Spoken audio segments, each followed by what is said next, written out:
UAP, unidentified anomalous phenomenon. Are they extraterrestrial, interdimensional, time travelers in origin, or are they simply a result of top-secret military projects, false flag alien invasions, PSYOP, drones, or other human-made aircraft? Join the discussion now on UAP Crossfire.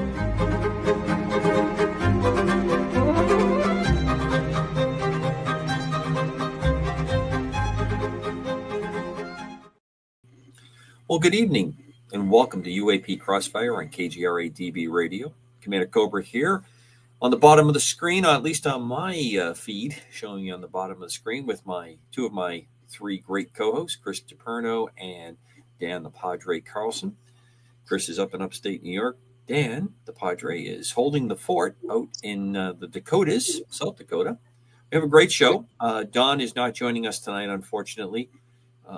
And a little bit sad because I'll be headed out and away from the show for about a month, pretty close to a month by the time I'm able to join everyone back.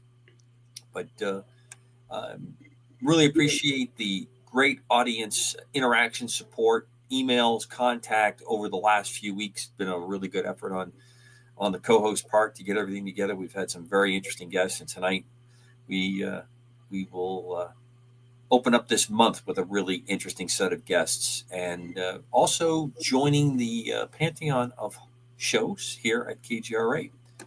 As always, when I get the lead on the show, because I always forget and we always end up running right up to the end, I would like to put the blessing up front that I always like to give, and it's God's peace that surpasses all knowledge and understanding. And I can tell you, for my two co-hosts that are on the screen, and I'm suspecting that with Don as well, the last couple of weeks have been very challenging for us off the air. There's been a lot going on, and believe me, when you have a great audience, it's a somewhat of a joyful burden that you say, hey, you know what? I'm gonna pack it in and pack it up and get the ruck on and show up for the show and have some good talk and good interaction. So I hope you all appreciate the effort.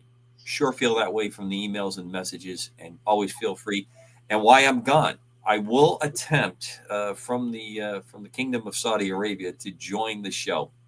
The last time I did that, it didn't work out too well. It was sort of like I was on the moon. Probably would have been easier to transmit from the moon.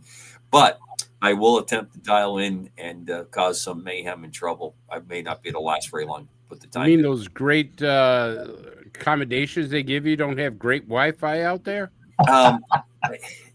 You don't get the luxury hotel that I keep seeing in the pictures of Saudi Arabia? Not super good. It doesn't seem to work out nearly as well as I would hope. So, Chris, how are you this evening, sir? Welcome. Anything you want to report and bring in? Yeah, things are actually warm up here in Buffalo, New York. We're having a little bit of the Windy City stuff up here, but other than that, it's not bad. I've had snow. I've had almost altogether with last three storms, pretty close to 10 inches of snow that's come and gone. It's back down on the ground, but every day there's been a little something going on. No, nothing. Guys were out with T-shirts and gym shorts on today out here. I'm telling you, maybe there's something to this global warming. Hope it keeps it up. I can tell you that. And Padre, how are you this evening?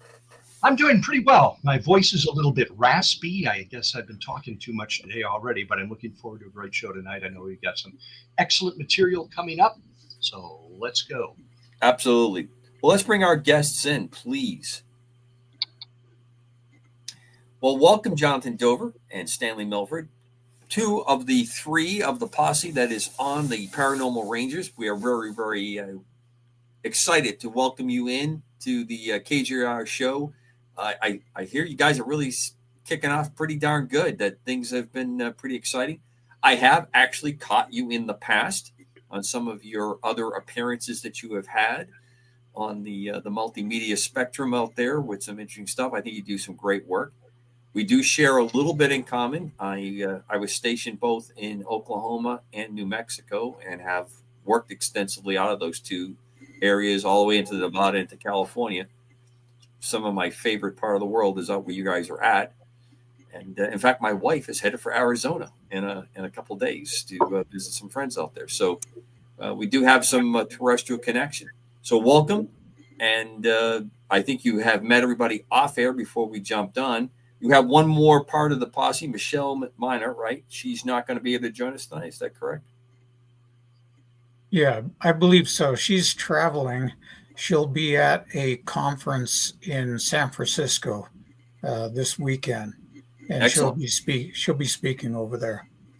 So I'll start it out. I'll start with you, John, since you're speaking up.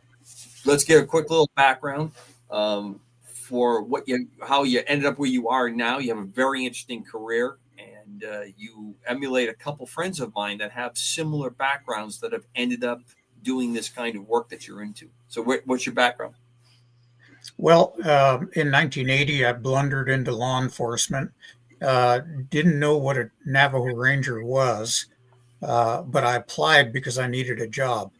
They drove me to Window Rock, mostly dirt roads back then. So it was about a 3-hour drive. And the director of the Rangers department asked me one question. What would you do if somebody threatened your life? And I told him, I says, I'll take a 300 Savage and cut their ears off at 200 yards. And he said, you're I want hired. to work for you guys. So come to find out that one of the other Rangers that had been hired had been beaten up rather badly and tied up and left with his badge pinned to his rear end. And the other Ranger started his first day, and somebody came up and told him that they were going to kill him and his family.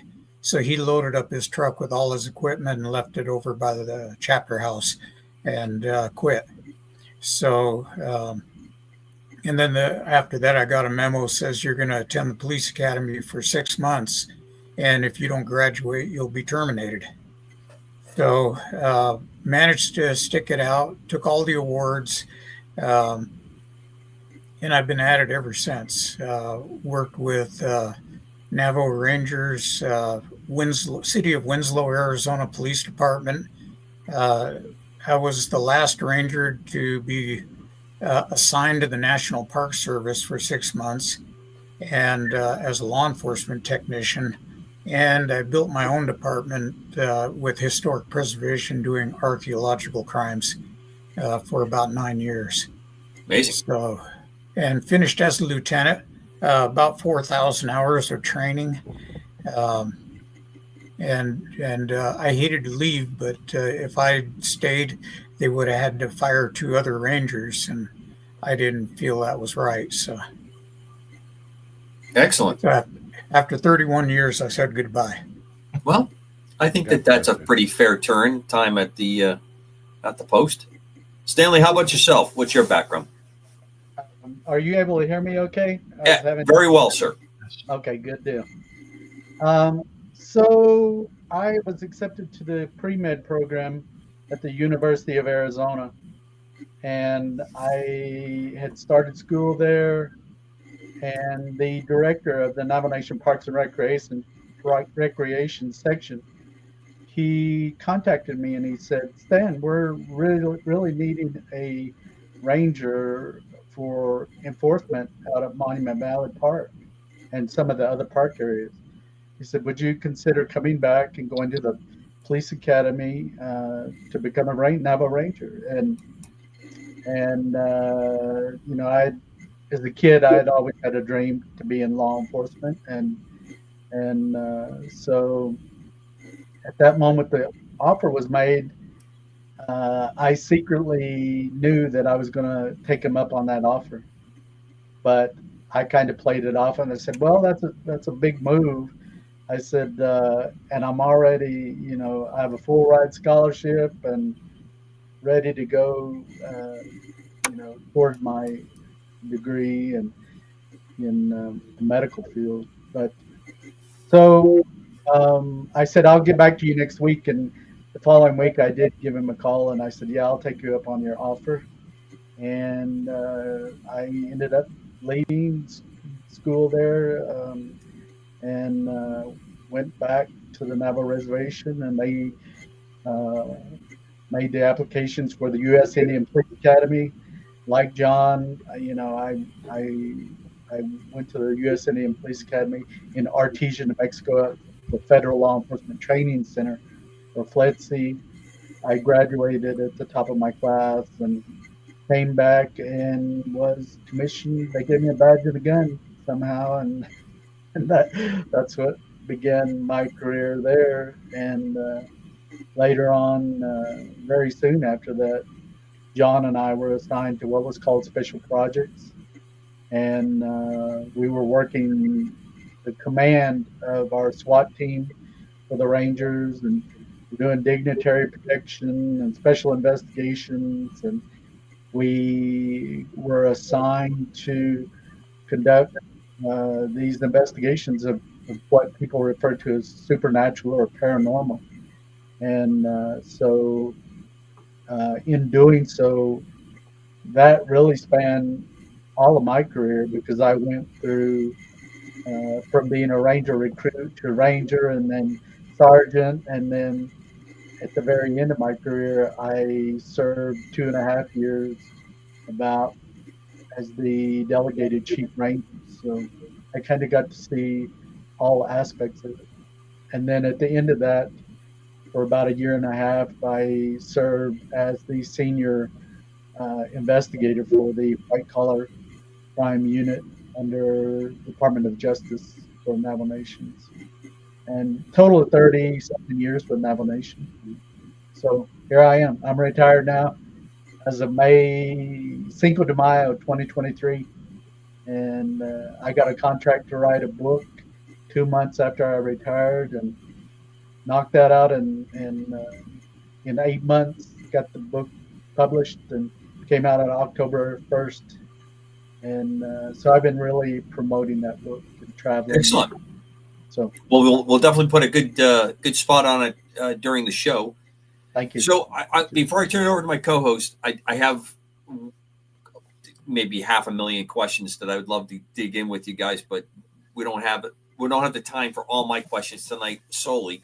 But you both appear to have approached this almost like a divine hand kind of brought you into the work, and you took to it very, very quickly. And you both were joined with Bigfoot kind of activity at one point. In fact, if I remember reading correctly when I was prepping up for the show, that there was actually a complaint that you didn't jump onto a case quite as satisfactorily as somebody must have thought that they supposed to. But it seems to me that there was more at play here than just, you just happened. There seems to be kind of a pathway that brought you both together into this work, and now this next kind of mission that you're this next area that you guys are working in. I'd just like to get your thoughts on that. Well, for me, what had actually happened, what got us into the paranormal realm, was that in law enforcement, there's no mechanism to investigate anything besides, somebody punched somebody in the nose and or stole somebody's purse and they want it back. So, what happened in our case was that 2 rookie rangers were assigned to take a report from an elderly couple up on the mountain. And they reported that a Bigfoot had stepped over their corral, tucked a sheep under its arm, and stepped back over and walked off with it. So if you knew these 2 rookies, they were young officers. They're always had some kind of a private joke. Both of them were kind of like comedians. And so they would laugh and joke around and, just have these little private jokes going on all the time. Well, Grandma saw that, and she didn't like. She thought they were laughing at her. Right. And so she called our chief ranger and chewed him out. And in Navajo culture, when an elder talks to you, you keep your mouth shut and you listen and you take it. Right. And so after he got a tongue lashing, he called a department meeting and he said, from now on, these cases are going to be investigated professionally. Reports are going to be written. And then he turned to me and Stan and says, and you 2 guys are going to get all the major cases.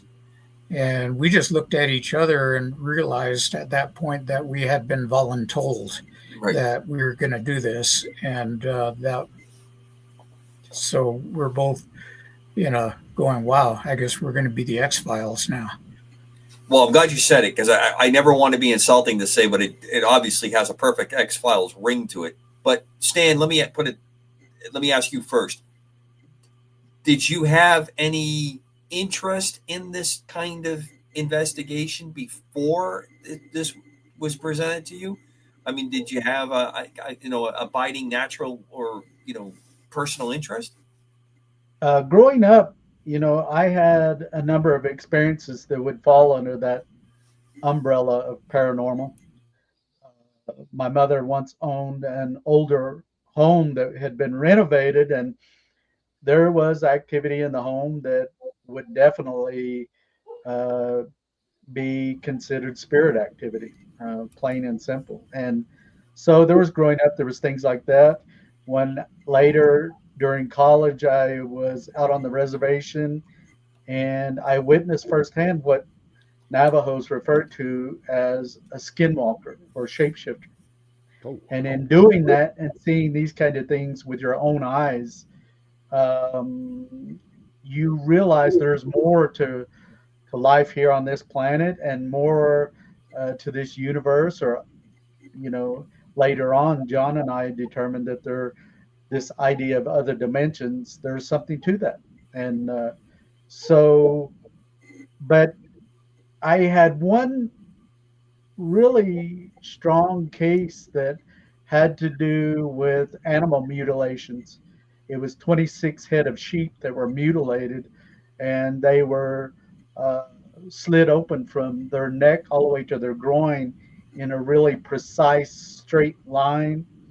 You often hear in these kind of cases that it looked as though somebody used a laser, and in this particular situation, it did fit that, that they had been cut open like that. There was no blood or entrails or anything throughout the sheep corral. The sheepdogs that went with the sheep wouldn't come anywhere near the corral. There was an really odd petroleum odor, very nauseating. And so that was one of the early cases I had, even before John and I were assigned together. So, but I ever imagined that him and I would be investigating these kind of cases? And that would have been the last thing that I thought. How about you, John? Well, for me, and this is, I rarely tell this story, but I'm going to tell you guys. Okay. So this will be a first for the podcast thing. Growing up, I had a reoccurring dream. Now, I grew up in Echo Park in Los Angeles, near downtown. And right there on Temple Street, the house is gone now, but just going down the street, there's a park, and it used to be a library there at Glendale Avenue. And in my reoccurring dream when I was young, I mean, I'm talking 7, 8 years old, I went out with my older sister and we're walking down the street, and there's no traffic, there's no sound. We're just walking down the hill. We cross Glendale Avenue, and on the other side, there's a little park, and there's a baseball field that has no fence around it. And we go up the hill, and there's a saucer sitting there, and it's up on landing gear, and I remember it looks bronze and burnished underneath, like it's little micro scratches everywhere, and that's where my dream ends. Me and her are looking at this open door on the underside with these steps leading up, and so my dream ends there. And I've had that dream for a long time. In fact, I became a devotee of 50s science fiction films Sure. trying to look for that particular scene that I may have seen that caused that nightmare. So off we go to 2006, and I'm at home. It's Christmas time. My whole family comes in, and my sister's there, and she starts telling us about a reoccurring dream that she had. And she starts basically verbatim telling my dream. And it got to the point where, we were saying, no, we didn't go that way. We went this way, or we went over here first. And so we started correcting each other.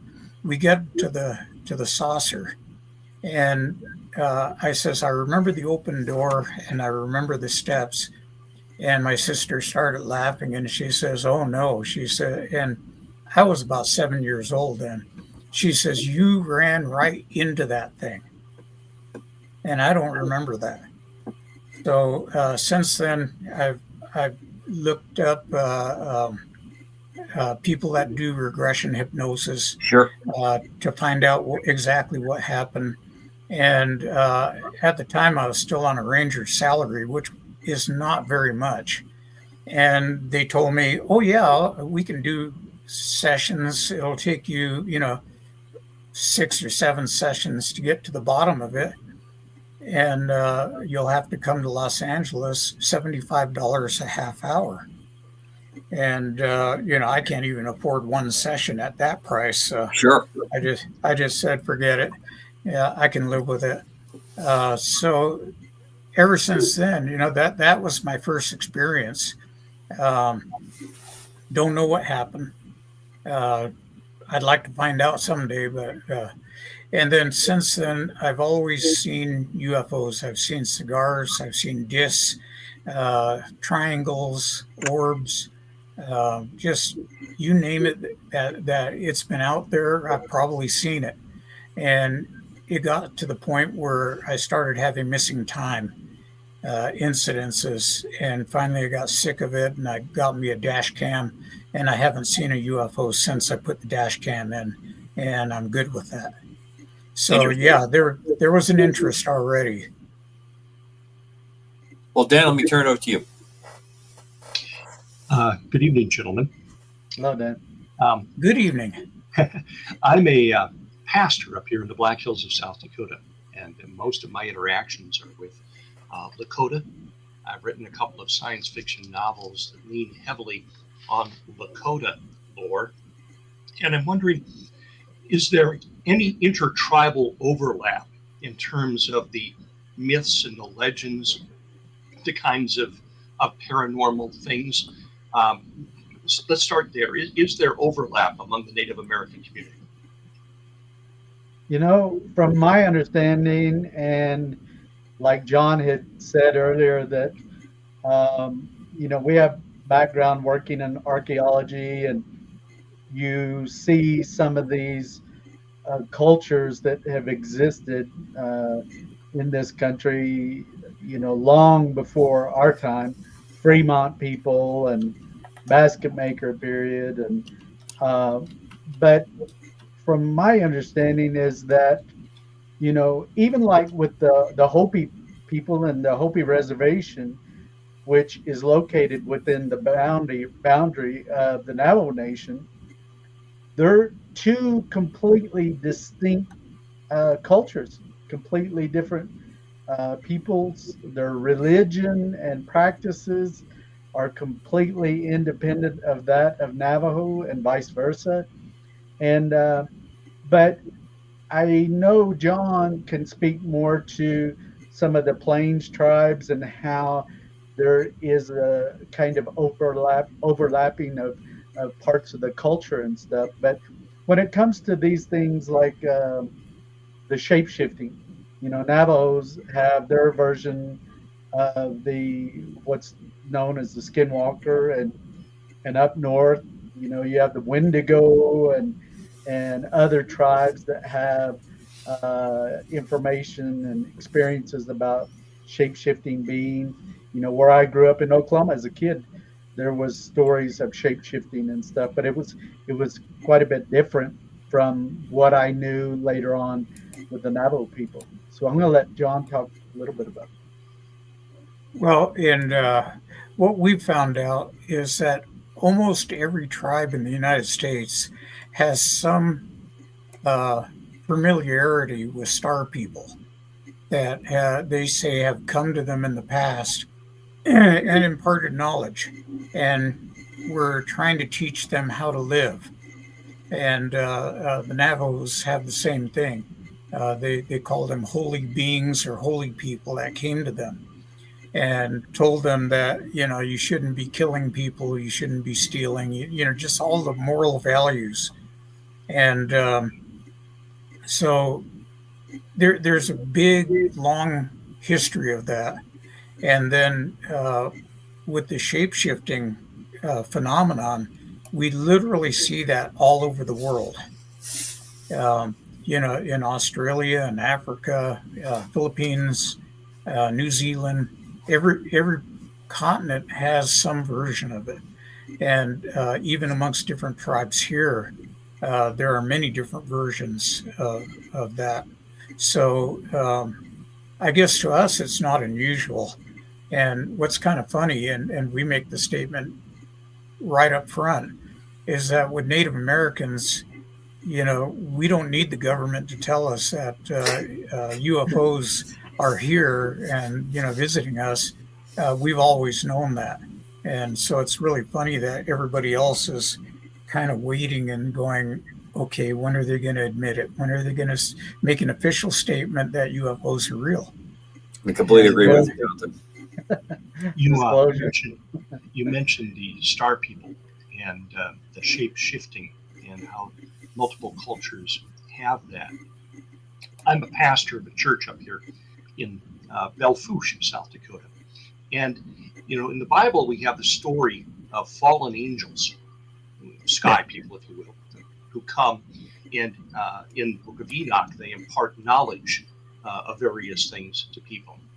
So that theme is pervasive not only in Native American lore, but also in many others. You mentioned the intercultural creatures, such as the shapeshifter. In India, I believe there's a creature called a Rakshasa, which is a shape-shifting creature that appears typically in the form of someone you trust before it attacks you. So for those of us who are maybe not so familiar with skinwalkers, would you tell us what they are and if there's any danger to people who might find themselves on the reservation? And if so, how do we defend ourselves? Okay, I'll handle this one. We started speaking about this subject in 2016, and the idea behind speaking about it was not to get people excited and have them go out there and search for them. The idea was to impart knowledge that's really common around the reservation here, but with the caveat that if you ever come out to Navajo land, do not speak about this subject because you will offend many people. Everybody knows about it, but if you go up to a Navajo and say, "Tell me about skinwalkers," you're gonna get them upset because just by speaking about it, you get their attention and they start watching you, and they can. No, I'm just saying I don't mind. I'm protected, but we ran into that thing, and then the other thing is that these entities can actually kill you, and so we have been telling people don't be out searching for them. We've even told TV crews. We've seen a couple of people that have been poisoned. One of them was sick for a year and a half, and the doctors couldn't determine what was wrong with him.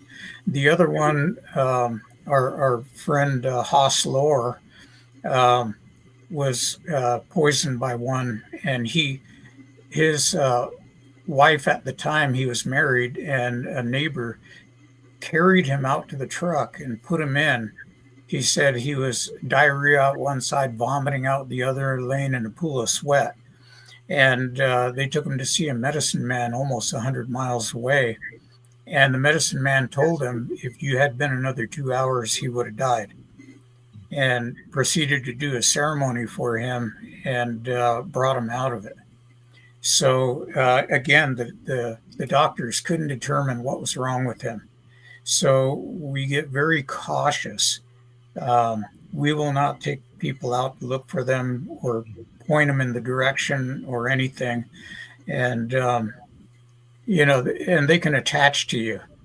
We saw one woman who was being terrorized by a pair of them. And she actually moved out of the house. She left all her belongings. She didn't take a thing. She just packed up the car with the kids and took off.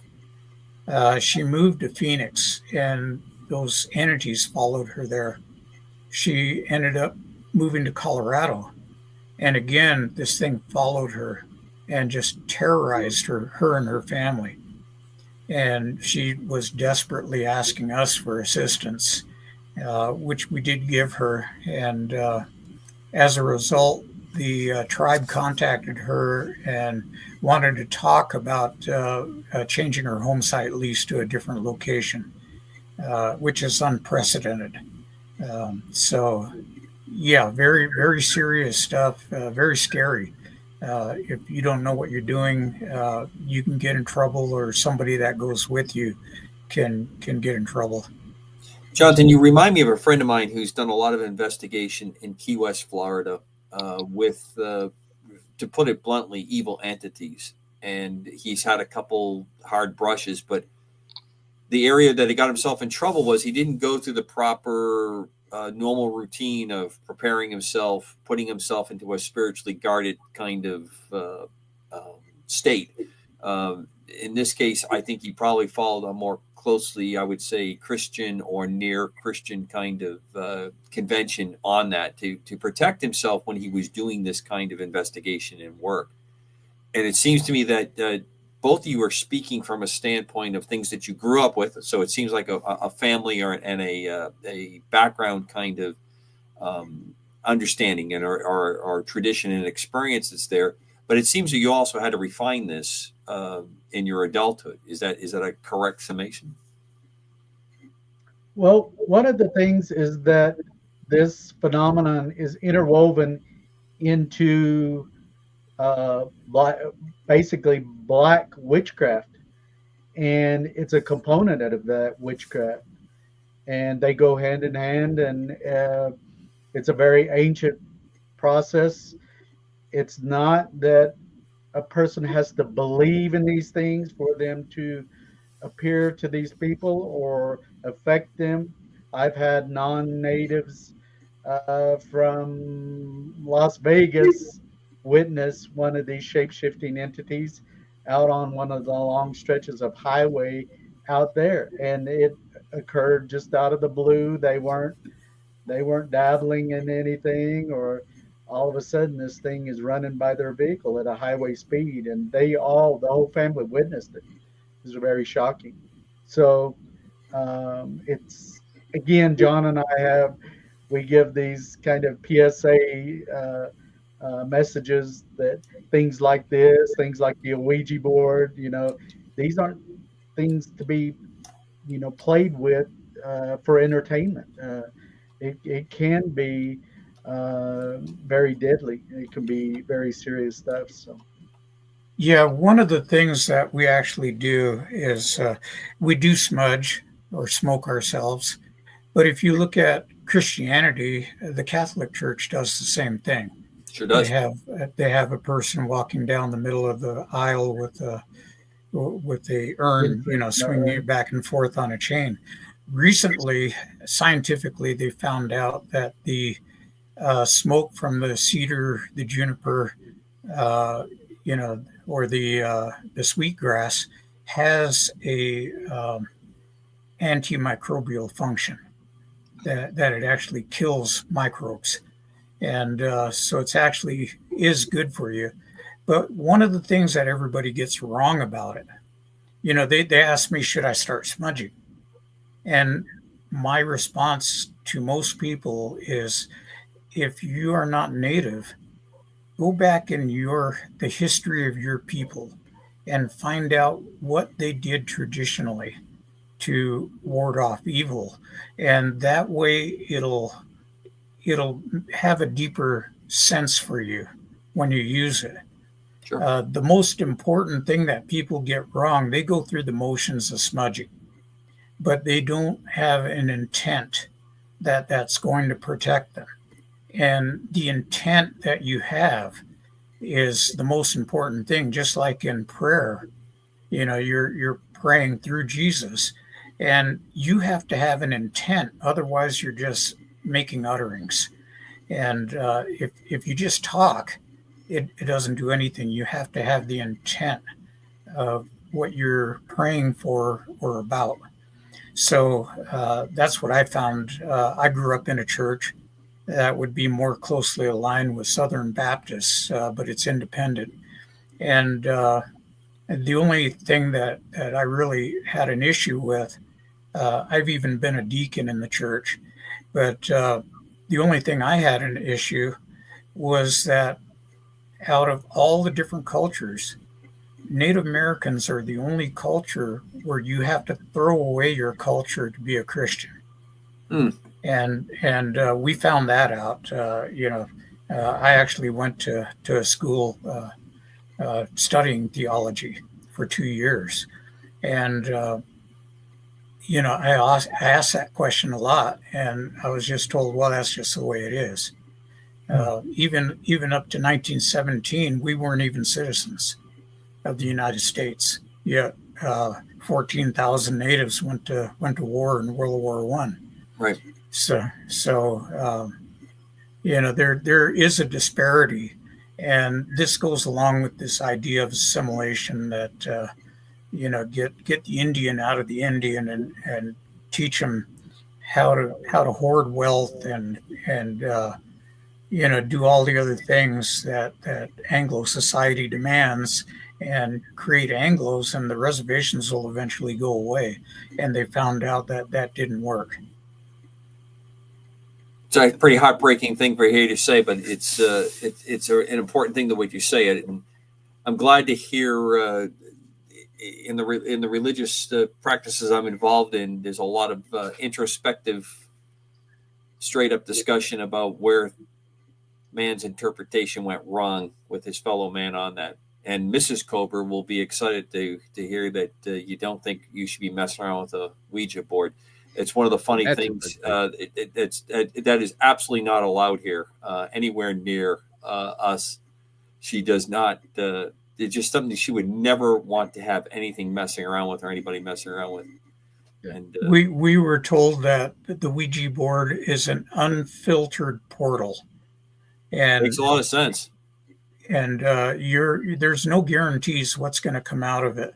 And every Native child that we have spoken to that came up to us after one of our talks told us that the Ouija board basically ruined their lives, and they wish they had never seen it. They can destroy a Ouija board, though, can't they, Jonathan? I mean, there's a certain ritual to be able to destroy it and then close the portal. I thought they had to burn it. Am I correct on that? When people utilize an Ouija board, there's a process to open that dimensionally and to close it after that session.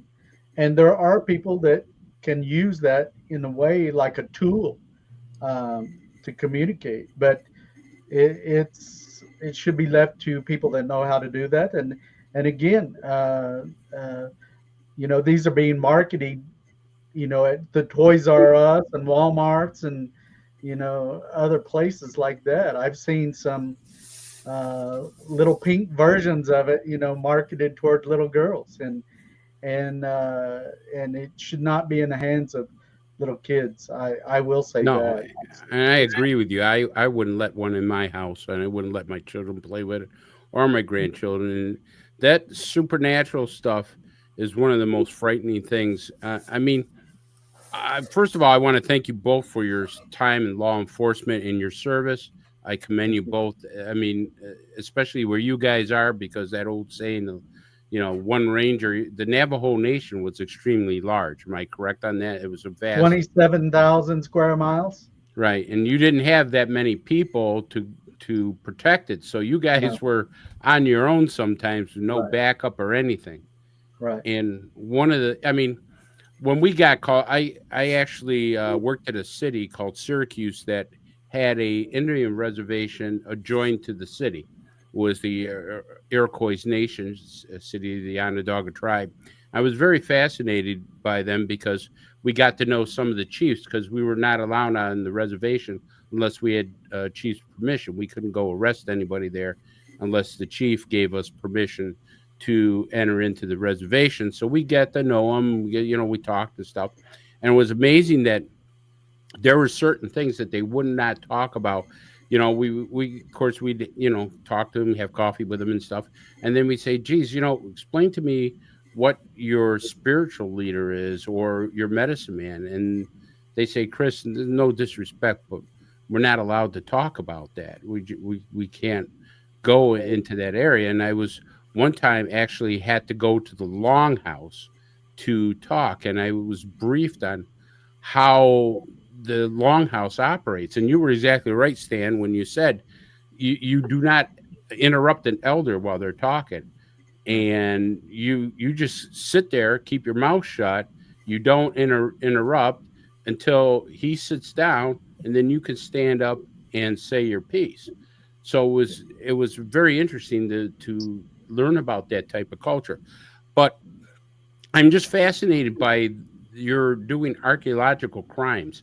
I have never done an archaeological crime. I was a police officer, a detective for 25 years. And when you, John, we talked before on another show, when you guys did archaeological crimes, there were people coming on the reservation trying to take, pieces of pottery or different types of things. How did you go about getting, convictions or arresting these people for these things? I mean, you had such a vast area. You literally keep your head to the ground, so to speak, and you listen to what the community is telling you, and so you talk to people, which is very unusual for police officers to do. Usually they don't communicate with anybody, but we actually went out and talked to people, and they would tell us, "Oh yeah, so and so found a pot over here," or they're selling one over here, or we saw this vehicle. I mean, at one point, I had a commercial looting going on where a guy would go out and dig on the weekends, and then he'd bring the potteries back and he'd transport them off the reservation in a commercial vehicle. And he was buddy with the local highway patrol and invited him over to his house all the time. And what happens is that I got word that the highway patrol officer had walked in, and his house looks like a museum with pottery all over the place. And he makes a statement to the guy, "You want to be careful about displaying those because those are illegal." And left and didn't do anything. So I had a word with the sergeant that was in charge of that guy, and he got transferred out because when you're a law enforcement officer, you don't cover up for other people like that. No. But these guys, we had guys that would come out. One would dig, one would watch with a rifle, and the other one would sleep, and they would dig 24 hours like this. That's amazing. The other thing that I want to bring back too, you two guys are the only ones that probably have evidence of a Bigfoot. You actually were able to collect DNA, a hair sample. Am I right on this? And you sent it to a lab, and it came back of an unknown carnivore. Am I correct on that? Stan? Yes, you are. Stan? Can you tell us that Bigfoot story? Because, I mean, nobody's ever gotten evidence like you guys have. I mean, I read about this this story, and it's amazing. Well, there was over the course of our career, there was a lot of Bigfoot cases. Um, some of the cases were more concentrated in some areas than others. At times there was cases where we had up and over 30 people having witnessed this thing, young and old. And so one of the early cases, John and I put together a team that was predominantly SWAT trained personnel. And we went into this theater along the San Juan River where this thing had been seen. And we did photograph and document the tracks left by this thing. And like you had mentioned earlier, at times there were hair samples that were collected and sent off to different laboratories and things like that. So, but there wasn't just one case. I mean, there was numerous cases throughout that entire 27,000 square mile reservation. And one of the things that John and I came to the conclusion is that this idea of other dimensions was a factor in these cases involving paranormal phenomena. I had a haunting case where coins would materialize out of thin air and fall Pennies? into the floor. And so there was a dimensional aspect to this. And so, yeah.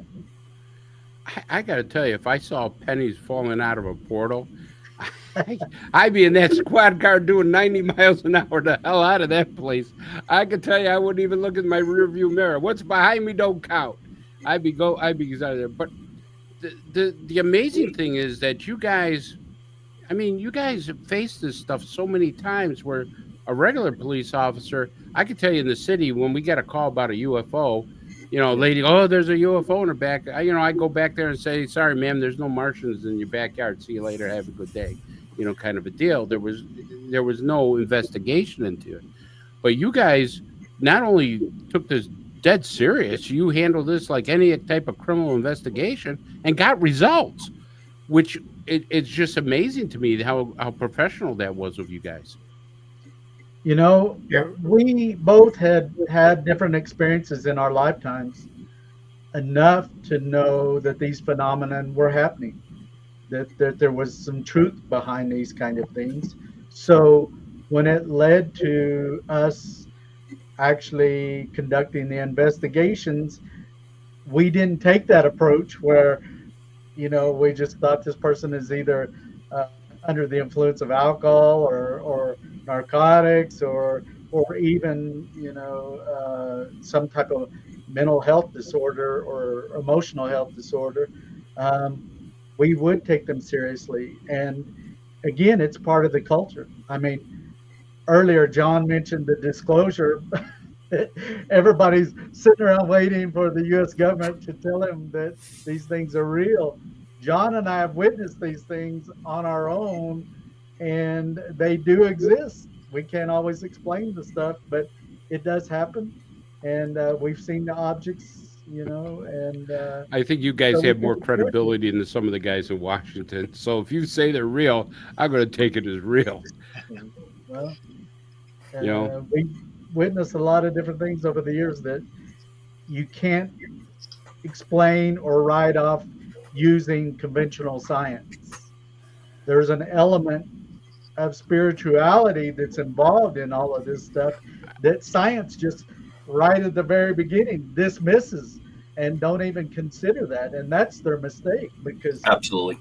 there are elements in this that we just don't know. You look at the vastness of our universe, and especially since the Webb telescope and Hubble telescope, we see the infinite vastness of our universe.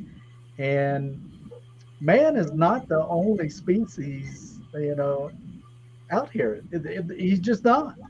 And in some way, these dimensions come in and play a role we mentioned the coins. Well, there was an attachment form to me, and it still happens. I went to an appointment 2 days ago, and as I pulled up and opened the door, a coin fell outside the vehicle, and I witnessed that. And so it still happens. It happens in my house. Is it pennies, Stan? No, All coins. all U.S. coins. There was only one time when I had a Taiwanese coin that fell on my kitchen counter. I couldn't explain. I didn't have that type of coin in my home, and but I still have all the coins. I have a huge Ziploc bag of all these coins. I'll photograph it, date and time it, and it can happen anytime. It happened in Scotland when John and I traveled to Scotland. It happened in Canada, all over the U.S., just out of the blue. I don't have to be thinking about that kind of thing. They all land heads up, though. So and I know out of probability and statistics, that's not going to happen naturally. So I think it's just spirit telling me heads up, I'm around, I'm or be careful, providing some type of warning or omen or something of that nature. Yeah, we're coming down at the end. Go ahead, Jonathan. I'm sorry. We're just letting you know we're coming down the end of the first block here. Yeah, one of the things that we've done is we take an evidence-based approach. We don't have a belief, because belief has to do with faith with no evidence. Although Christianity does have a lot of evidence. So what we see is that we use the laws of legal evidence. What could we take to a court and present in front of a judge and a jury? And that's how we look at all these cases. I think it adds a lot of power to what you've cataloged and what you've described and investigated and presented. So for the folks that are just jumping into the show, we have the Paranormal Rangers with us. They have a show on KGRA on Wednesday evenings, I believe. And if my schedule ever permits, I'll actually catch the show live from time to time and be greatly enjoyed. I am here with the Padre Dan Carlson, Chris DiPerno. Don's not with us this evening. This is UAP Crossfire. We're actually going to talk a little bit about interdimensionality and UAPs, and I'm going to be interested to hear Jonathan and Stanley's take on some of the recent activities that have been going on in their area, where they're at right now, in fact, and across the continental United States. We'll be back in about 3 minutes. Please join us back on KGRA Radio DB.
From Iraq and Afghanistan,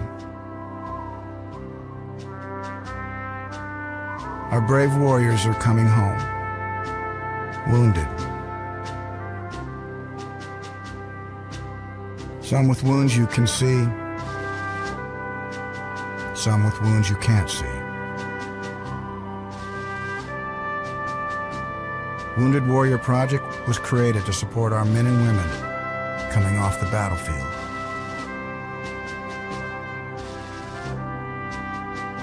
Please help carry these warriors the rest of the way home. Get involved at woundedwarriorproject.org.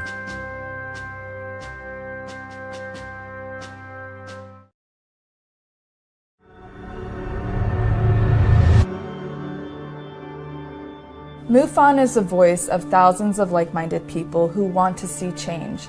We speak up against UFO secrecy. We engage governments and agencies around the world on the topic. We share information with the public through our journal, website, newsletter, social media, and even our own TV channel. When you join MUFON, you add your voice to the cause.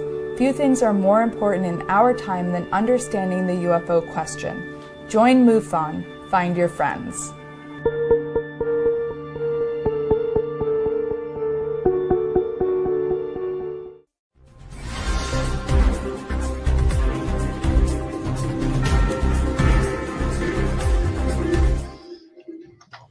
Welcome back to UAP Crossfire. Tonight, Chris DePrano, Dan the Padre Carson, and myself are running the show. Unfortunately, Don is not able to join us tonight. Our special guests, Stanley Milford and Jonathan Delver. They also have a third member of their contingent, their trio. She's not available to make it with us tonight. Well, hopefully in the future we will see them. They have the show Paranormal Rangers, which is on Wednesday evenings on KGRA. And I think you really need to take the time and get what I consider a very storied, a very well refined and defined approach to the phenomena and the experience that they've lived for a number of years, now are writing books about and putting into practice in a very unique way. Gentlemen, we have had a large run in probably the last, I'd say, 12 months of drone activity, UAP activity. Of course, it captured the nation's attention because what I consider the somewhat misguided media latched onto it during our political expressions that were going on last year into this year. And it acted like what happened in the Northeast was very unique. And I know that you both have seen, heard, been part of a series of investigations between what I consider many to be terrestrial, man-created, and up to some activity level. I mean, I'm sure you have had plenty of brushings with military operations out in your past law enforcement careers. I'd like to think that maybe some of the things you saw was me back when I was in my younger days working out in that part of the world. Generally, though, what I was flying was making a lot of noise and would have been pretty identifiable when we got into areas. What's your take on what the national scene has been? And I suspect from the way that you spoke earlier, and I admire greatly, I like to consider myself in the same frame of mind. I'm not really waiting for the government to tell me what I know. I would be great if they would just fess up and be clean about a lot of things that I think that are going on and stop treating us like children. But what do you see in the current events that have gone on, and compare and contrast a little bit over the years that you spent? This is just one of many facets of your work that you guys were involved in law enforcement, public service, and public safety. Well, one of the things in the last few years that I worked at the department was that I was the drone operator for our department and for operations, and I knew the ins and outs and capability of these devices, and really, between the commercial and law enforcement drones and what the military utilizes is apples and oranges as far as capabilities. There's stuff that they're using with the military that has extended flight times and can be operated day and night, and very effectively. And with a lot of the law enforcement, they're using basically civilian, more or less civilian versions, because one, the costs that are associated with these kind of things, and the availability. I mean, yes, even with the private um, drones here in the U.S., you were starting to see more and more accessories, night vision capability and thermal capability and things like that. Various lighting and audio capabilities with these things. But for me, in what I was seeing reported, at the time of the wave of drones in New Jersey and stuff, it didn't fit what I knew within the law enforcement sector of drones. One thing was the flight times. It exceeded beyond, the capability of the equipment I knew. For me, on certain operations, you were changing batteries out quite frequently, and so on that respect, I think there was a lot, there was stuff that didn't fit in those parameters of that equipment. So I'll let John talk a little bit. Yeah, what we've seen and understand that culturally, Native Americans have a very low distrust of a real strong distrust of the U.S. military and the government. 6,000 plus treaties that were made since 1492, not one of them was ever kept. So we already know that they don't tell the truth. Now, that being said, when the Phoenix Lights were seen back in 97, immediately afterwards, there was a plane that was diverted over to the gunnery range there, and it dropped flares. And so they said, oh, well, what you saw was flares. But if you looked at the histograms of the color of those lights, they did not match up.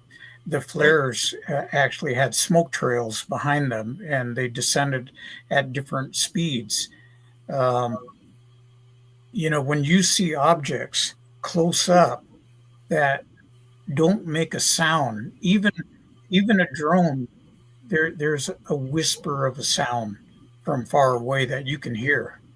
And a lot of times, if you lose sight of that drone, you're out there cupping your ears, going, "Okay, where is it?" And some of them now are designed that if you lose communication, they'll return.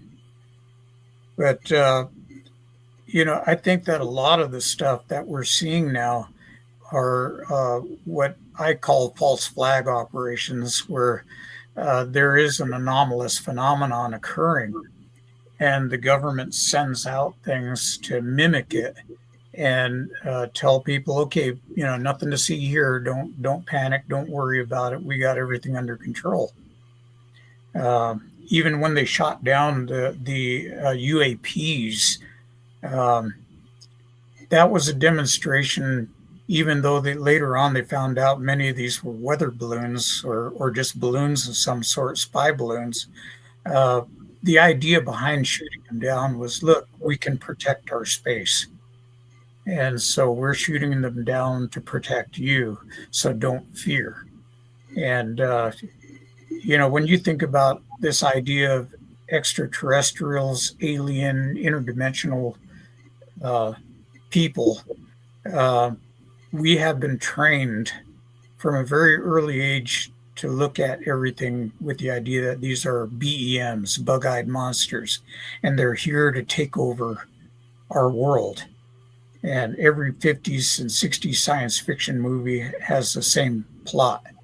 So, everybody looks at a light and they think, oh, we're being invaded right away. John and I have had the experience of witnessing objects that far exceeded any type of craft that is known here within the human arsenal. We've seen things that performed in the excess of probably over 10,000 miles an hour. And when you witness that and see that, that there are things that are beyond man's capability and some type of otherworldly objects and craft that are here. I'd like to ask you a question about that, because that the prevailing theories on where these things are from. You've got the interstellar or interplanetary craft. You have government experimentation. You have interdimensional beings, angels and demons, and the fifth one there is the time travel one. So, of those five main things, which do you gentlemen think is the most likely, or perhaps more than one? I think we can all agree that some things that appear are reported by people are experimental aircraft. So let's set that one aside. Of the others, which do you think is most prevalent? When you consider that our universe is infinite, the human mind can't really wrap that thought. It's just beyond what the human mind is capable of understanding. If there's a beach in South America that is 75 miles stretching one way and over 75 miles stretching the other way. So if you were to stand there in that middle point, reach down and grasp a handful of sand and brush away all the sand except till one grain is right in the middle of your palm, and then look to either side, and if that sand grain represented Earth, that's what you're looking at as far as our universe. It's beyond comprehension. And so there's probably species and beings that our minds, it's even beyond what John described earlier with the bug-eyed beings that were brought up in the 50s and what science fiction has created. And it's probably beyond what you could ever imagine. Yeah, as criminal investigators, one of the things that you look at is you get into why things happen, and you look at you don't just report what's seen, but you look at how it happened and why it happened. And in looking at these cases, we started in 2006. We started coming up with our own idea at the time that these things could be interdimensional. We'd track Bigfoot and his tracks disappear in trackable ground, almost like he's jerked up into the sky. We backtrack him and his tracks appear in trackable ground. And we talked to other native tribes in the Pacific Northwest and even back in Toronto, Canada. And they tell us that Bigfoot actually can disappear at will. And we've talked to people that have seen him either fade out very slowly or he just blinked out and disappeared while he was running. And so we started looking at this idea that maybe this idea of dimensions, had something to do with it. String theory proposes that there could be 10 to 12 dimensions or even an infinite number of dimensions. And we saw evidence of a lot of this where UFOs would just pop into being, fly around for a while, and then just fade out and disappear. We were seeing Bigfoot appearing and disappearing in different locations. We were seeing UFOs doing that. We were seeing, we started wondering if the skinwalkers were actually able to tap into this other dimension. And a lot of people look at dimensions and they think that they're these solid walls next to each other that you go through. But, and we even looked at the creation story of the Navajo, how they came through different holes in the sky and came into a new world. So it was the only thing that really fit.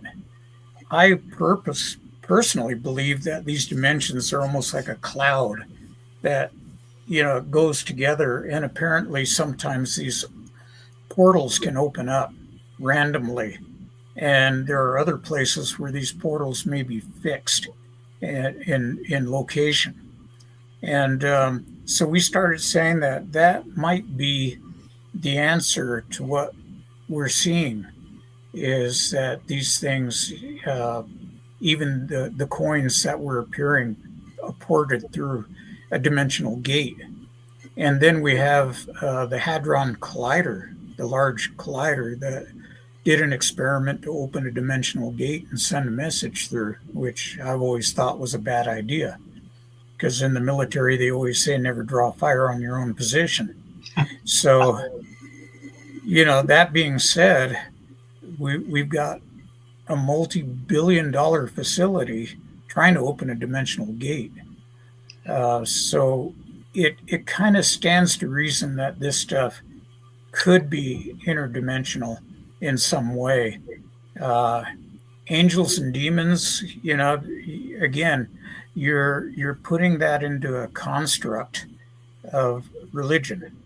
And, I get it.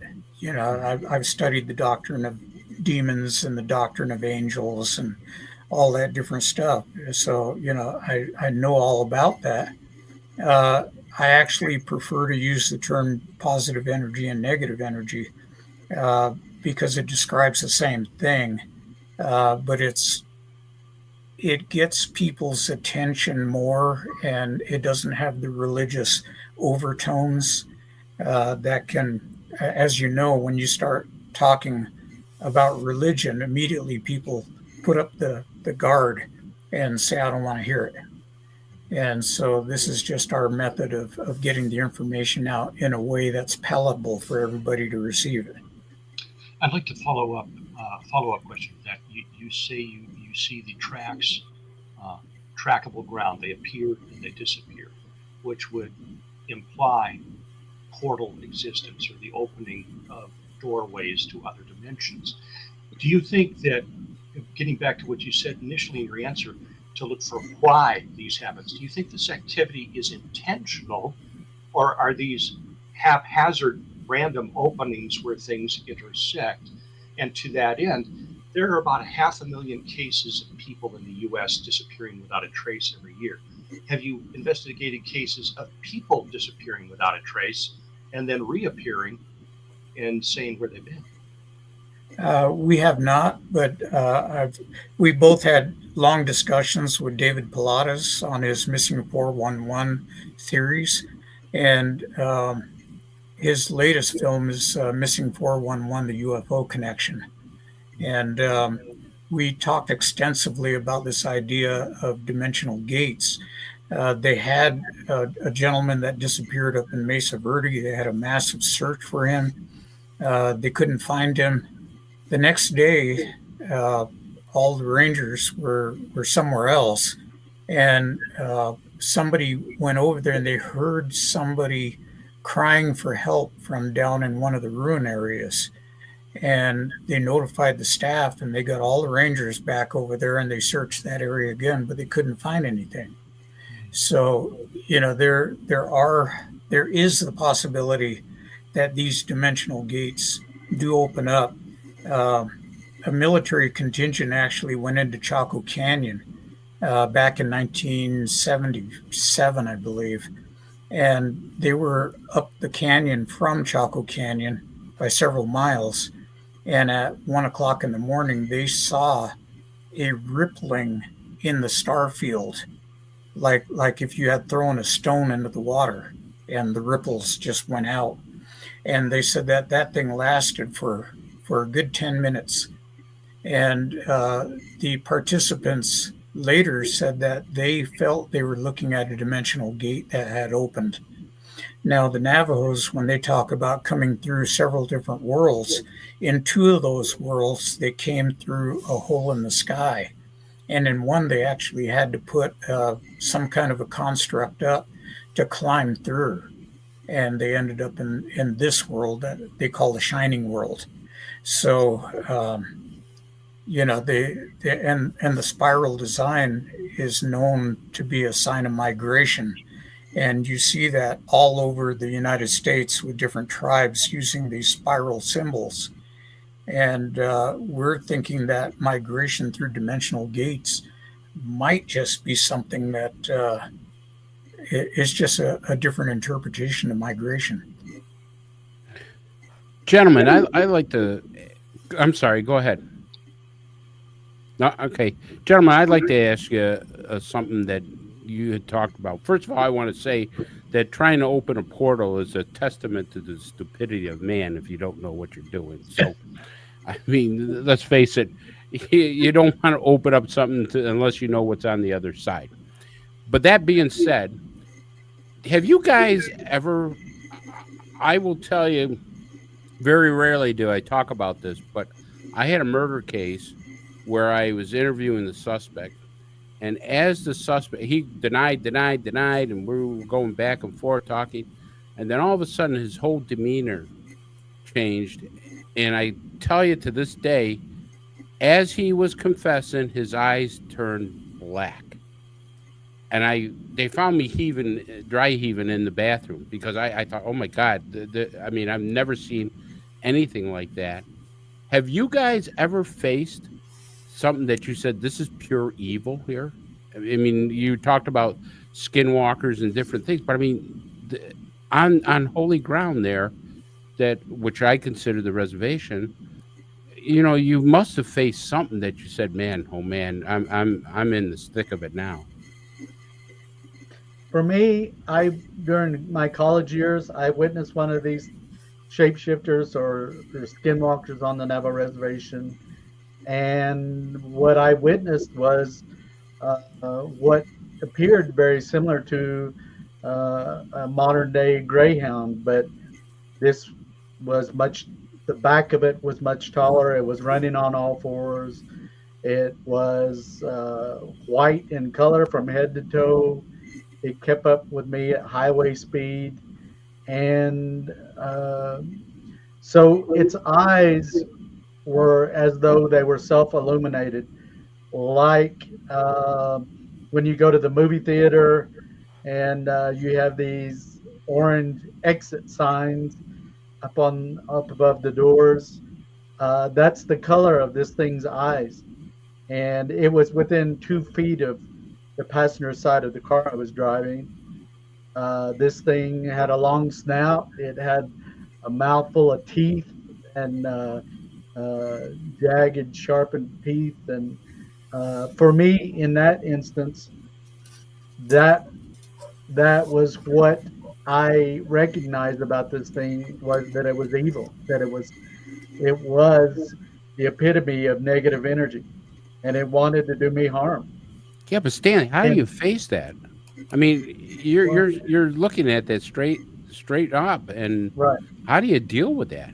Well, for me, at the time of operating the vehicle, I slid down in the driver's seat till I could barely see over the dash. I didn't look at my rear view mirrors. I didn't look back at it. I don't know what the hell this thing did at that point. I did come racing into the driveway at my dad's house and jumped out and ran in, and he asked me, what had happened or what, and I explained to him, and that's when he told me that's what it was. It was a skinwalker in its animal form, and it's, so, but that moment I got the sense of something evil, something negative. There's other times I did haunting investigations where we were using frequency scanning equipment that would repeatedly stop on the number 666, and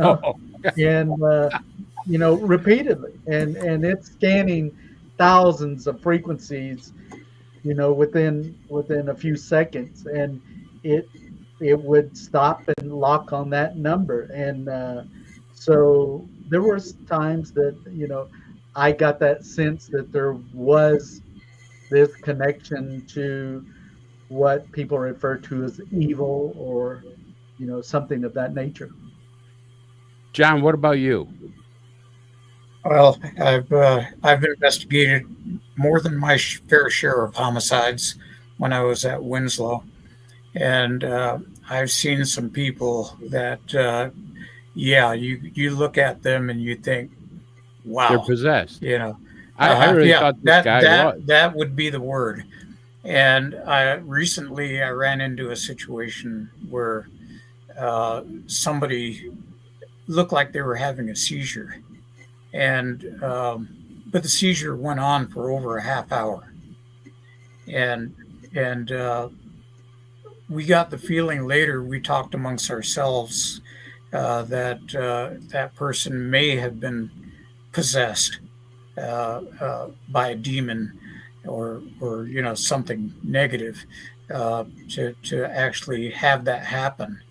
Um, Yeah, because you can't just go out to just your very captain. You can't go out to your captain and say, "Hey, you got to call in a priest for this guy," because I need a cross or holy water or something to deal with that type of stuff. But I don't know, you know, just there because you're so alone out there in a vast wilderness. City I can call backup or stuff like that, but you're on your own and facing the supernatural things. I mean, what do you use for protection?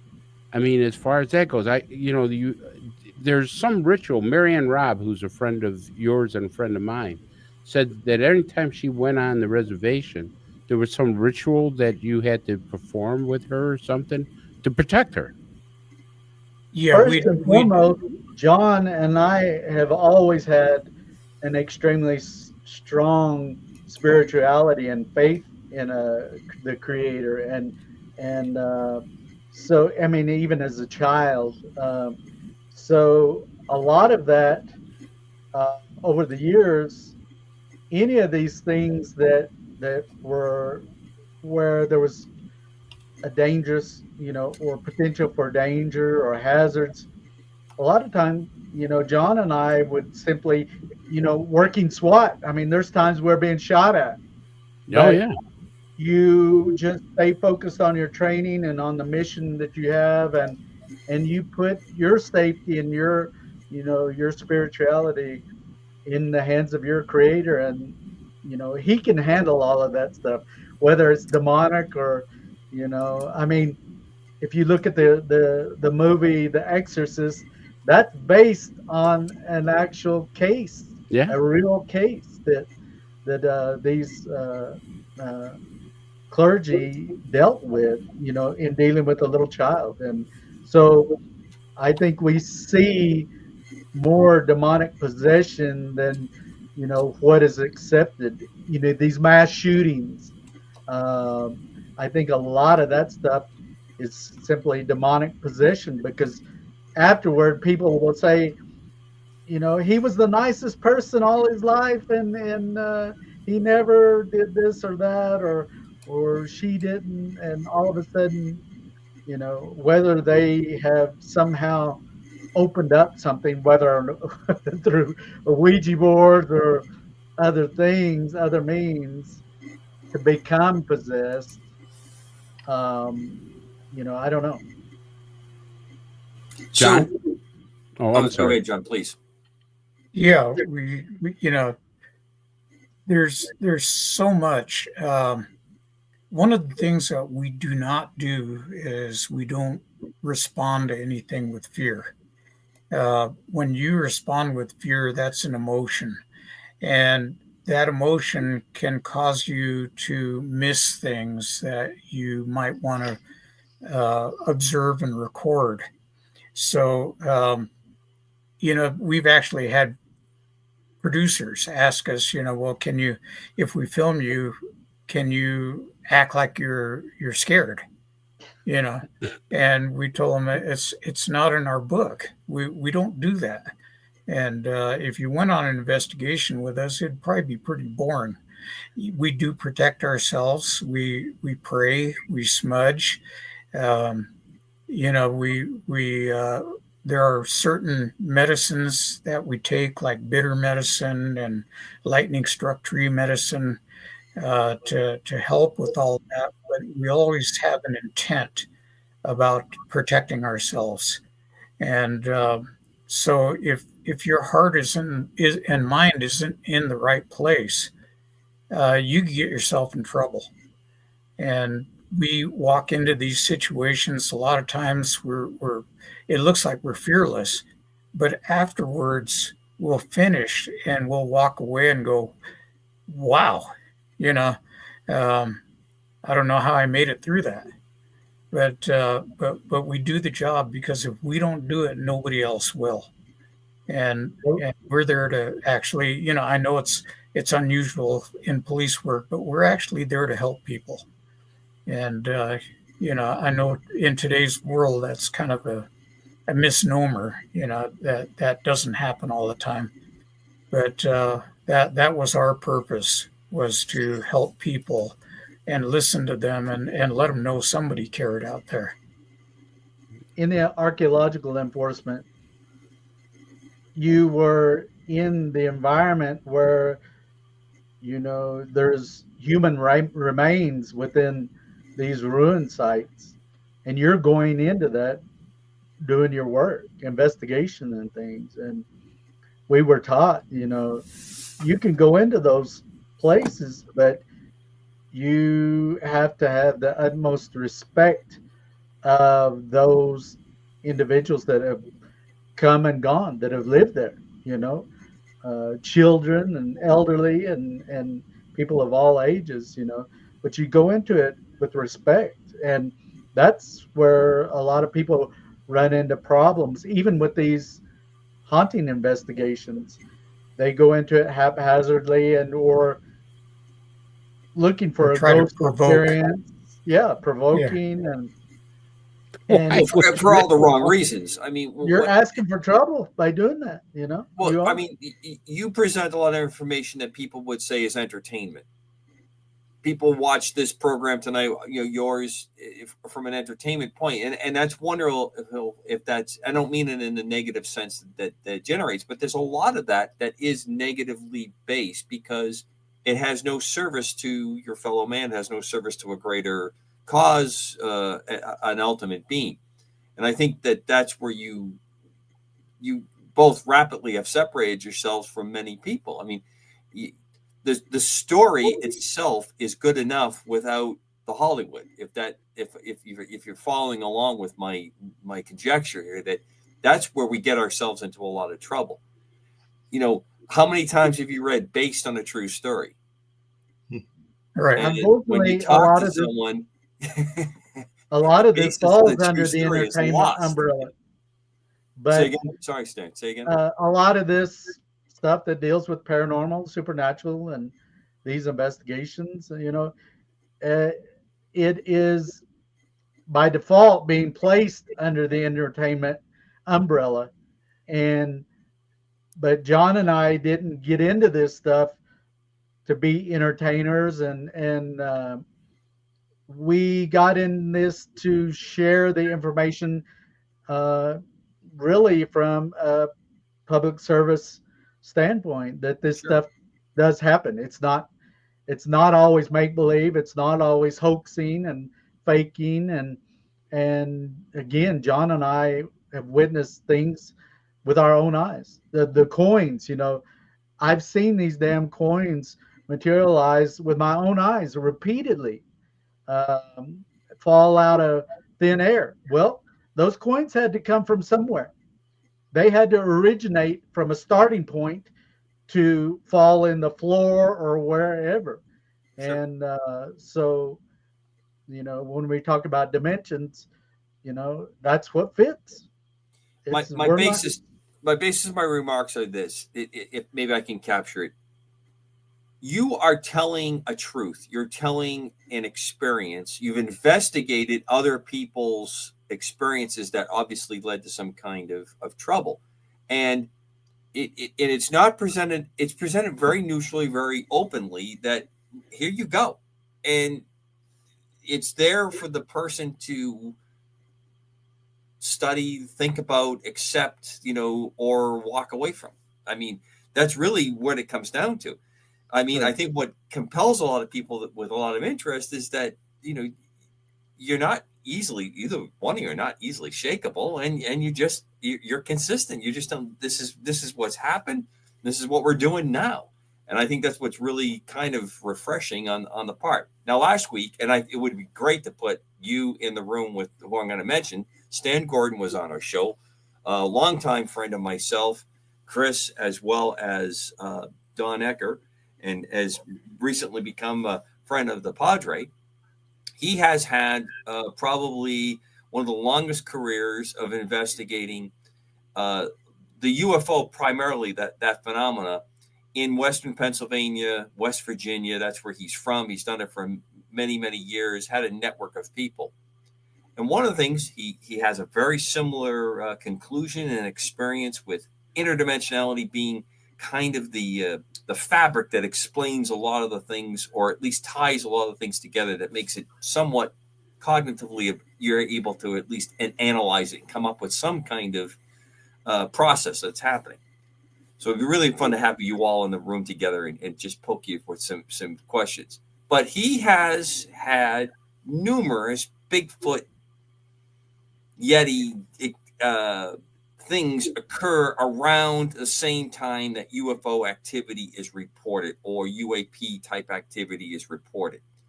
And I'd like to get your take, both of you, your take on why that connection is there. Or do you see a connection, or do you just think it's just one more fold, in this experience? Yeah, we saw early on, we saw a connection to this. And what we saw, when you start receiving reports and you get people talking to you and you listen, a lot of people don't listen. You have to listen. And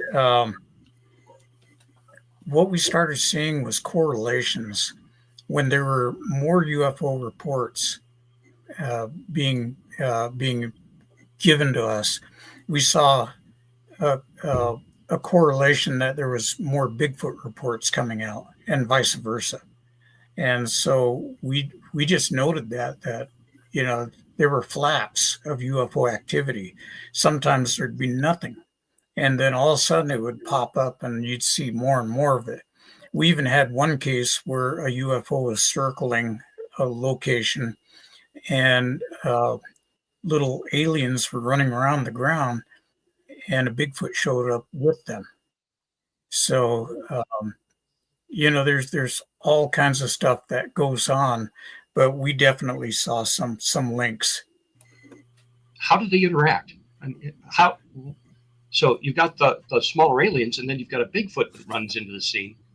Did they acknowledge one another? Did they interact at all?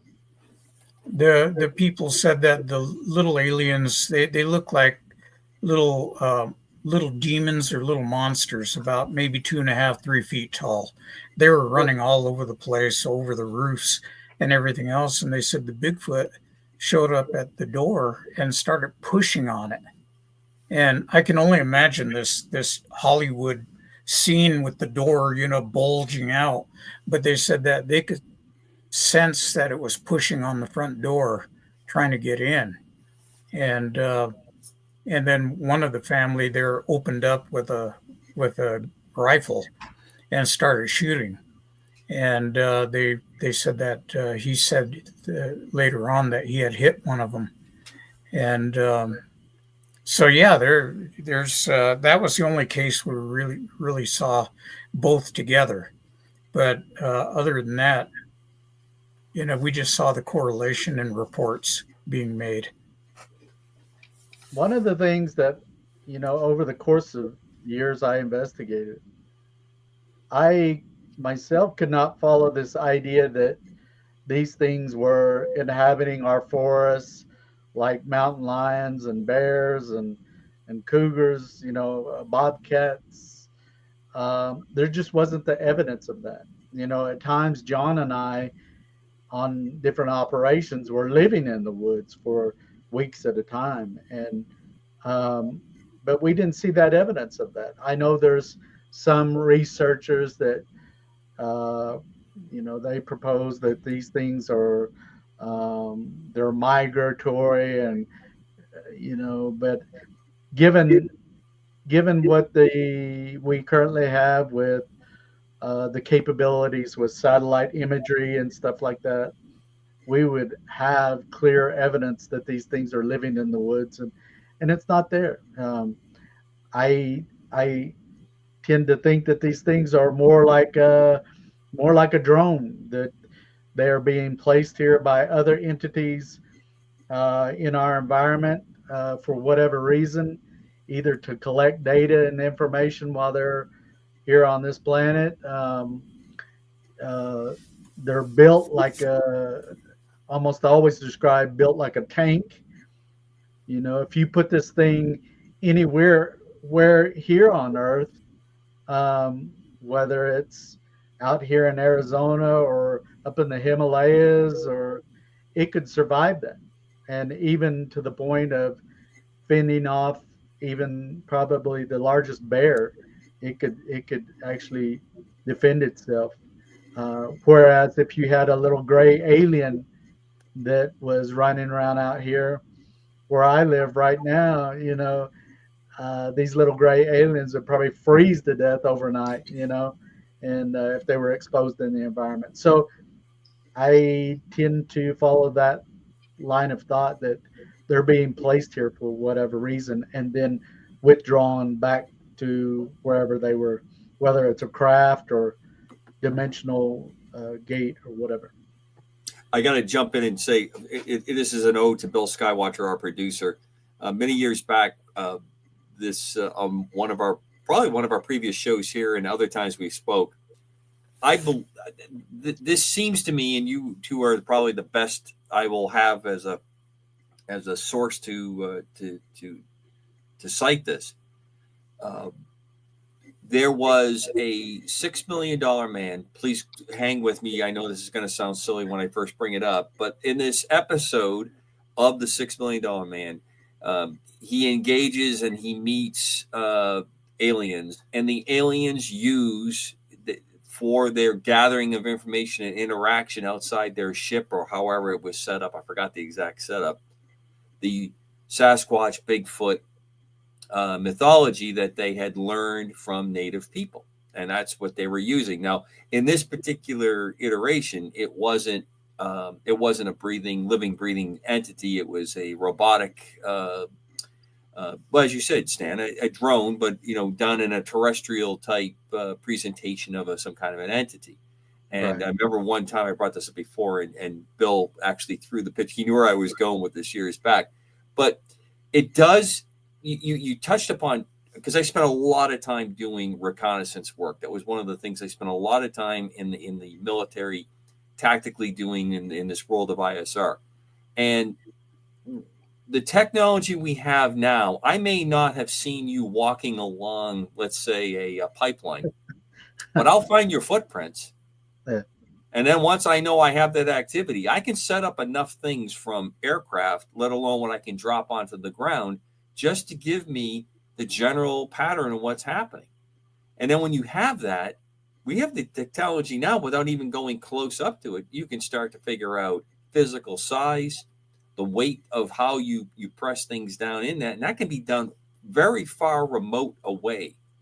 And we're not getting that. And we've never had anyone come in with the carcass.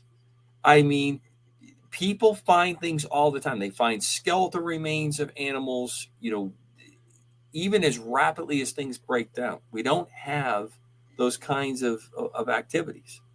And 30 years ago, our government had the ability to read the letters on a license plate, from satellite. Right. So we had the technology 30 years ago. And it's only advanced, every year since then. So there would be clear evidence of these things wandering around on our planet. If, we worked with wildlife, we seen, where there was the monitoring of wildlife, and we just didn't see the evidence that these things were inhabiting the forests or migrating through there. But in ancient Lakota lore, they regarded the Bigfoot. I think that the term they used for him was Big Brother in the Lakota language, as just this thing that lived in the wilderness. And they actually said if you were blessed enough to have an interaction, it was a good omen for you. They regarded it as a creature. We have discussed on this broadcast a couple of times in the past that maybe there's a couple of different things going on. There seems to be this big, hairy, erect walking ape that has 5 toes, 5 fingers, and is just an erect primate. And then there's this other thing that has 3 toes, and when it's encountered, it has glowing red eyes and is more belligerent. Did you encounter both of those types in your investigations? I'll let John talk a little bit about this idea of different amounts of toes, in relation to the pictographs and petroglyphs and stuff like that, if he would elaborate a little bit.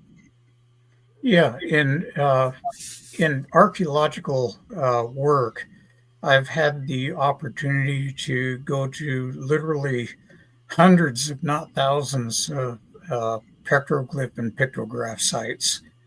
And in them, you see creatures that a lot of times have 3 toes and 3 fingers.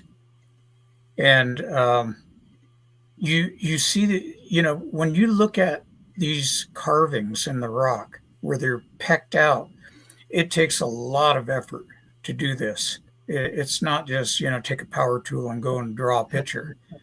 They're out there pecking at it over a long, long period of time. And I've tried to actually take some of that material and do something, with modern tools, and even that's difficult. So you have this situation where they're putting these things up, and they were actually recording historical facts, things that they have had contact with. I always pick on the Hopi because they're just right 40 minutes north of me. They have kachinas. And those kachinas, if you ever plan on collecting kachinas, you better start soon, because there's anywhere from 250 to 350 separate kachinas. And if you look at the historical aspect of it, they were depicting gods that they had met, and basically created a figure of them, of what they had seen. Now, if you go along with the idea that maybe they were able to access dimensional gates on their own, it would have been the priests within the tribe that were able to do this.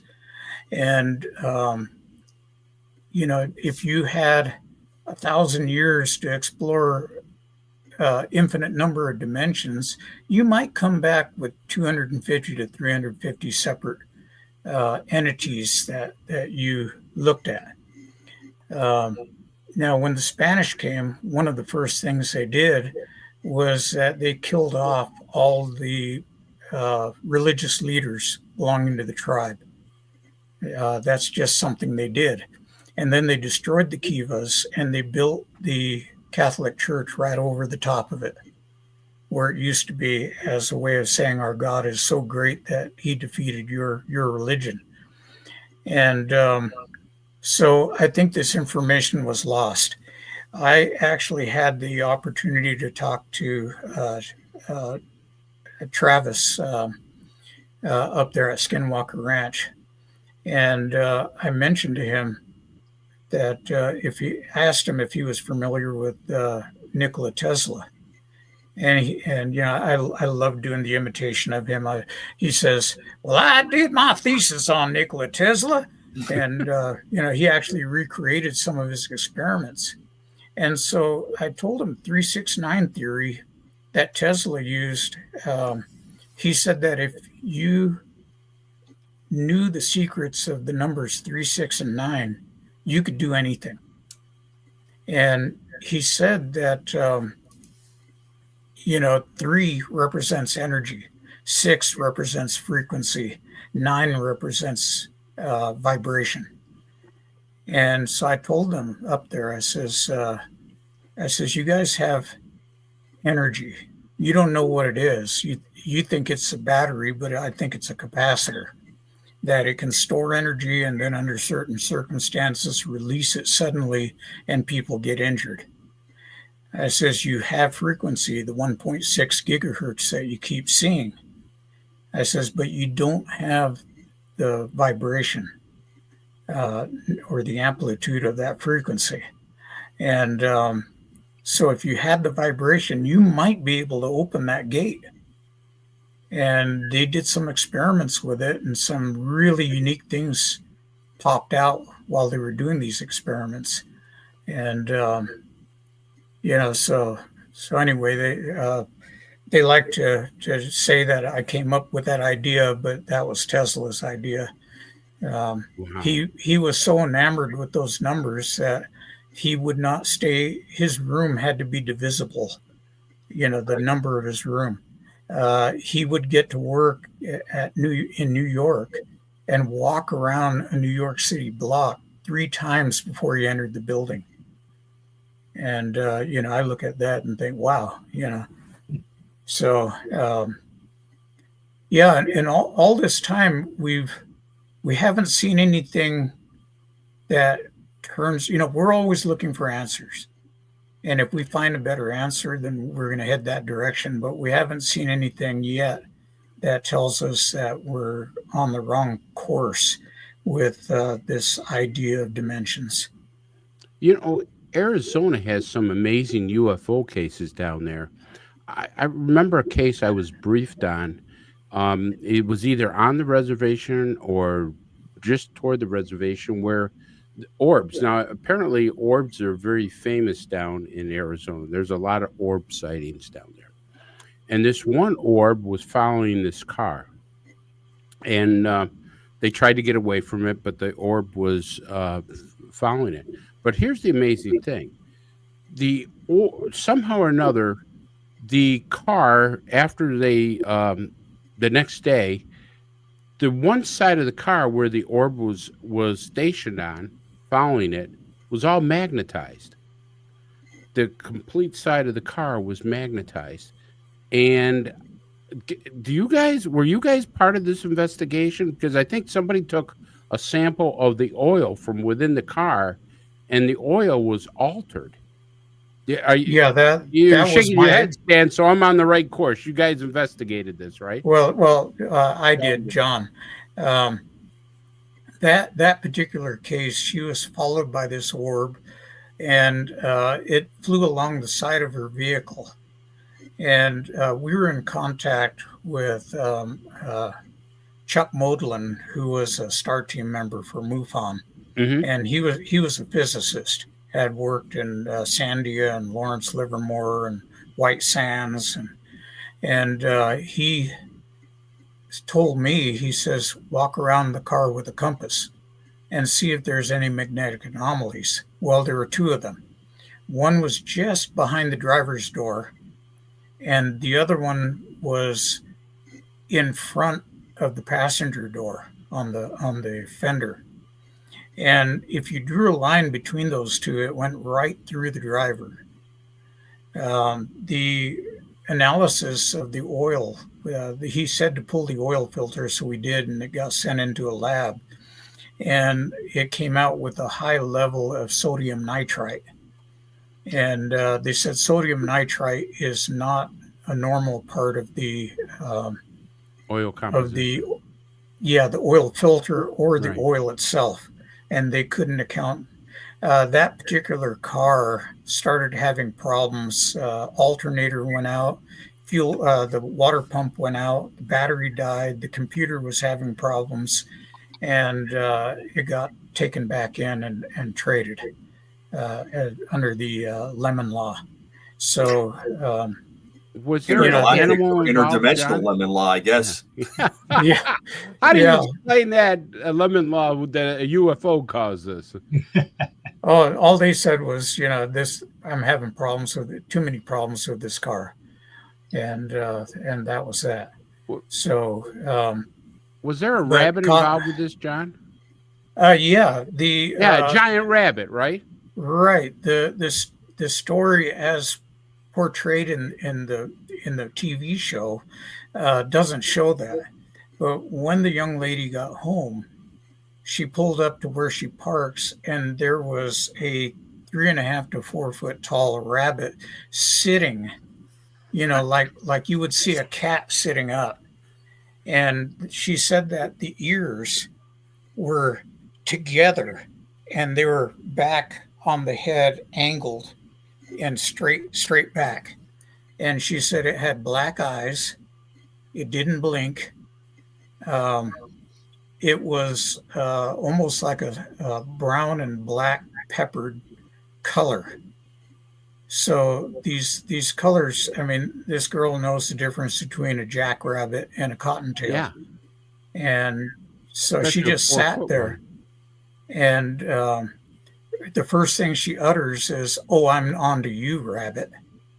And then she called her brother, and she says, "I'm going to make a dash for the door, and if you lose me for any reason, call help." And he was in Phoenix, so she backed up, got out of the car, started backing up, slammed the door, and ran around the back of the car, made it inside, locked the doors, and didn't sleep the rest of the night. Sure. The next day, she had a incredible migraine headache, and she had never experienced a migraine in her life. And ever since then, she's got migraines every now and then because I know who she is and talk to her every now and then. So it's definitely a close encounter.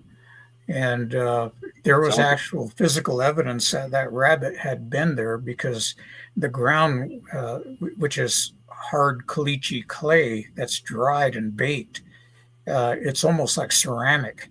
And you'd have to kick at it with a boot to break the surface. And there were marks on the ground where the surface had been broken, where that thing had been sitting.